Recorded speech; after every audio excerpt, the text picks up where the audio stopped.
So I think that toxic masculinity is for boys, even before they're born, we have an expectation of certain gender roles that should be applied uh, to boys and men. So, for example, someone should be strong and they need to not be vulnerable. They need to be leaders, etc., be sporty, tall, muscly.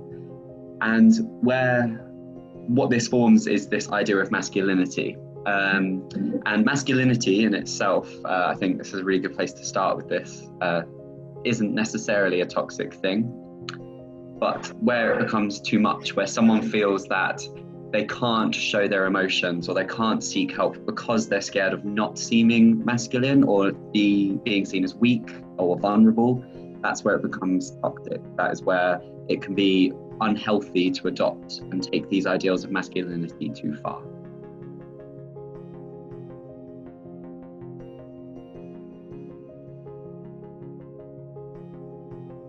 At times weighs on the male members also to deliver or not to share their views openly, or they may not be able to express their emotions properly. Like somebody says that men are not supposed to cry, so they are hiding their emotions. That at times at a senior level, with the bosses level, at reporting level, they will have to hide their emotions and not being able to come out in their true perspective to share with the team.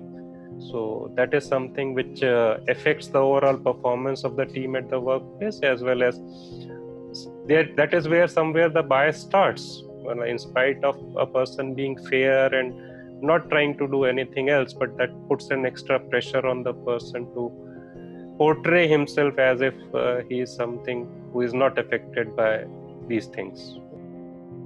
If senior members or even lower levels in an organization are actually aware that how different actions or different systems are favoring a certain behavior, that might be synonymous with things like toxic masculinity. So ruthlessness is something I would relate to toxic masculinity, and the idea of being considered really tough and wanting to get ahead of the team and things like that.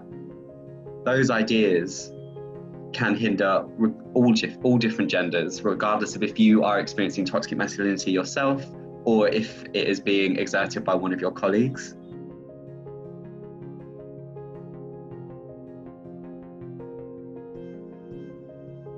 When a child is born, they are not born with those ideas of even perceiving the colors. What is blue, what is green, what is red? They don't know. This is what we teach them. They learn their name, they learn their gender, they learn the colors, they learn the society of how we teach them. How do we tell them as parents? That is what we repeatedly tell them, that is what we repeatedly show them, and that is how they start their learning. So learning has to start from that very phase of early childhood, of how we want to develop them in the society. If we tell them these things in a proper way, definitely that is something which is getting imprinted in their minds, and that is what the notion they will develop when they become adults and they go out in the society, they go to the school, they go to the offices.